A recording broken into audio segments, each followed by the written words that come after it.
Hola, ¿qué tal? Bienvenidos a la parte 2 del análisis de Moyers. Yo soy el Dr. Martín Becerra y comenzamos con este video.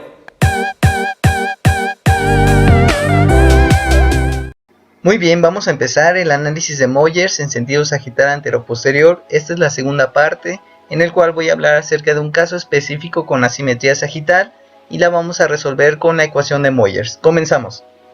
Como pueden recordar, en la primera parte del análisis de Moyers, vimos que este análisis de dentición mixta se puede realizar de dos maneras, con la ecuación de Moyers y con la ficha de recolección de datos. Ambos forzosamente requieren de los modelos de estudio, instrumentos de medición y la tabla de probabilidades de Moyers. En este caso clínico que vamos a resolver, utilizaremos la ecuación de Moyers. Recuerden, para conocer un poquito más de este tema, es necesario que vean la primera parte de este análisis de dentición mixta. Perfecto, comenzamos con el ejemplo de caso clínico. Aquí tenemos un esquema de una representación de modelos de estudio, en el cual si podemos observar, tanto en el maxilar superior y en el maxilar inferior, tenemos algunos problemas sagitales en ambas arcadas. Por ejemplo, en el maxilar superior tenemos la ausencia del primer molar temporal derecho y también tenemos un problemita en la estructura dental del segundo molar temporal izquierdo, al igual que en el maxilar inferior, donde notamos pérdida de estructura dental en el primer molar temporal y ausencia del segundo molar temporal izquierdo. Y en estos dos modelos, si trazamos una línea en sentido perpendicular a la línea media dental y maxilar, podemos observar la simetría sagital que se genera en ambas arcadas. Por ejemplo, esta línea perpendicular que une las caras mesiales de los primeros molares permanentes, podemos observar que la primera molar está adelantada en sentido mesial debido a la pérdida prematura del primer molar, lo cual ya nos genera una simetría en ambos lados. Al igual que en el maxilar inferior, la línea perpendicular que une las caras mesiales de los primeros molares permanentes no coincide, por lo cual hay un recorrido en sentido sagital del primer molar permanente generado por la pérdida del segundo molar temporal izquierdo, dándonos en ambas arcadas un problema en sentido sagital, repercutiendo en el recambio dentario de los premolares y caninos permanentes, por lo cual necesitaremos este análisis de dentición mixta para determinar cuál es la discrepancia que tienen ambas arcadas y en cada lado, y podremos determinar un tratamiento correcto y selectivo para cada paciente que presente una simetría sagital bimaxilar. Como antes mencionamos, lo haremos con la ecuación de Moyers, en el cual determinaremos la discrepancia entre el espacio disponible y el espacio requerido de ambas arcadas. Recordando algunas abreviaturas, el ED es el espacio disponible, ER es el espacio requerido, la A minúscula se referirá al sector anterior y la P minúscula al sector posterior. Desglosando la ecuación de Moyers, el espacio disponible estará compuesto por el espacio disponible anterior de la arcada inferior más el espacio disponible posterior derecho e izquierdo de la arcada también inferior, y el sector del espacio requerido estará representado por el CU, que es la suma de la anchura mesiodistal de los cuatro incisivos inferiores, y el espacio requerido posterior lo sacaremos de la tabla de predicciones de probabilidades de Moyers multiplicado por 2. Ahora, para sacar el espacio disponible anterior, mediremos primero desde la cara mesial del canino temporal derecho a la línea media de la arcada inferior, por lo cual mediremos también del otro lado desde la línea media de la arcada hasta la cara mesial del canino temporal izquierdo. Ejemplo, ambos lados nos da 12.5 milímetros, los cuales los vamos a sumar para sacar un mismo valor, dándonos un resultado de 25 milímetros, obteniendo así el espacio disponible anterior inferior. El espacio disponible posterior derecho e izquierdo lo vamos a sacar de esta manera. Del lado derecho vamos a medir desde la cara mesial del canino temporal derecho a la cara mesial del primer molar, dándonos un valor, ejemplo, de 21 milímetros. Del otro lado hacemos la misma medición, desde la cara mesial del canino temporal izquierdo a la cara mesial del primer molar permanente de ese lado, dándonos un ejemplo de 17.5. Estos dos valores los sumamos obteniendo un solo valor de 38.5 milímetros de espacio disponible posterior del maxilar inferior. El CU vamos a determinar la anchura mesiodistal de los 4 incisivos inferiores y estos mismos los vamos a sumar. Ejemplo, el incisivo lateral derecho nos dio 6.6, el incisivo central 6, el otro incisivo central 5.8 y el segundo incisivo lateral 6.6. Esto lo sumamos y nos dio un valor de 25 milímetros, dándonos el valor de CU. En la tabla de probabilidades de Moyers, de acuerdo a nuestro CU, el valor predictivo de la anchura mesiodistal de premolares y caninos permanentes en ambas arcadas fueron estos. Del 75% de probabilidad del maxilar nos da 23.7 milímetros y de la mandíbula es 23.4 milímetros. Como estamos sacando el espacio disponible posterior del maxilar inferior, tomaremos el valor del 75% de probabilidad de la mandíbula, lo cual es el 23.4 y lo multiplicaremos por 2, dándonos un valor de 46.8. Ahora, ya que tenemos ambos campos, vamos a sacar un solo valor.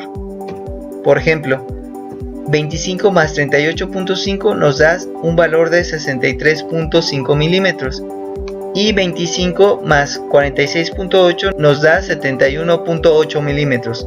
Esto quiere decir que tenemos un espacio disponible en la arcada para recibir a los premolares y caninos de 63.5, lo cual requiere un espacio necesitado de 71.8 milímetros.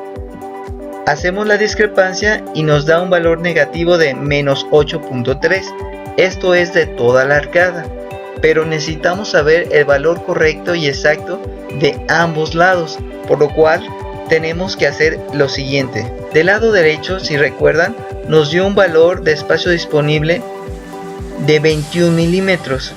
Como lo podemos ver aquí en la imagen, medimos este lado y registramos este valor.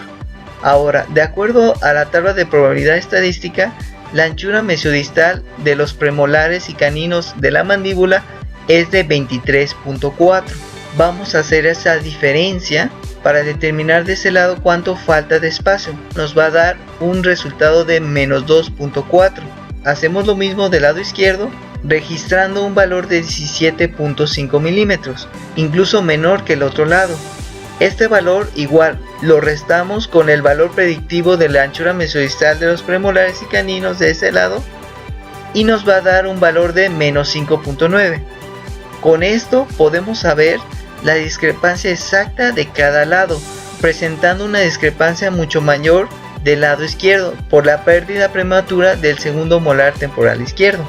Aquí podemos comparar también que si sumamos los dos valores de ambos lados nos da la discrepancia total de la arcada del maxilar inferior. Excelente, ¿no creen? Me regreso un poquito a la tabla de probabilidades de predicción de Moyers. Si recordarán, de acuerdo al CU, que es la suma total de la anchura mesiodistal de los 4 incisivos inferiores, podremos sacar el valor predictivo de los premolares y caninos de la arcada maxilar superior y maxilar inferior, siempre basándonos en un 75% de probabilidad estadística en ambas arcadas. Ahora buscamos el valor de nuestro CU, recordando que nuestro CU fue de 25 milímetros, encontrando para el maxilar superior un valor de 23.7 milímetros y para el maxilar inferior un valor de 23.4 milímetros. Eso lo registramos y así obtenemos el ancho mesiodistal de los premolares y caninos permanentes para ambas arcadas. Y en el maxilar superior es lo mismo pero más barato. No se crean, igual desglosamos también ambos campos del espacio disponible contra el espacio requerido. El espacio disponible va a estar compuesto por el espacio disponible anterior inferior, este valor no va a cambiar, más el espacio disponible posterior derecho e izquierdo y ahora va a ser del maxilar superior, contra el CU que tampoco cambia y la tabla de Moyers multiplicado por 2, pero tomando el valor del maxilar del 75% de probabilidad.